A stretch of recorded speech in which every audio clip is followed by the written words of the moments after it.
And it's time to pause because we're talking about submerging tanks, which was a thing in World War II. It wasn't used a huge amount, but it was a thing that existed. So Operation Sea Lion was the German planned invasion of England.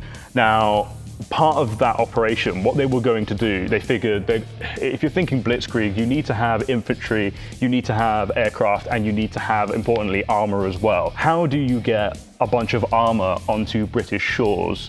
Now, the idea that they had was to basically take stuff like Panzer IIIs, many of which they did modify, and basically make measures so that they could actually be fully submerged. And they tested it, and it did actually work. Now, what the idea was, is that you would have Panzer IIIs with essentially really, really long pipes that would be connected to part of the turret, and you'd have this line that would go all the way up to the surface of the water. And I know it sounds kind of crazy because we're on about the English Channel, which is kind of deep when you're thinking about like deep wading in a tank, but this genuinely was the idea that they had. They would have this long pipe that would go from the top of the turret all the way up to the surface of the water, which would have like a little floaty so that it didn't go under.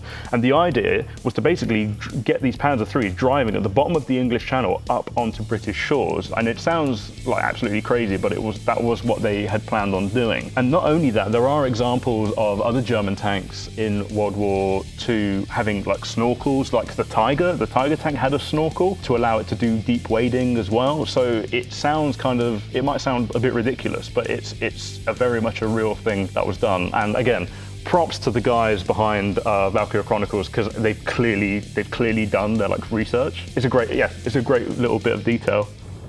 What is it? Beats me.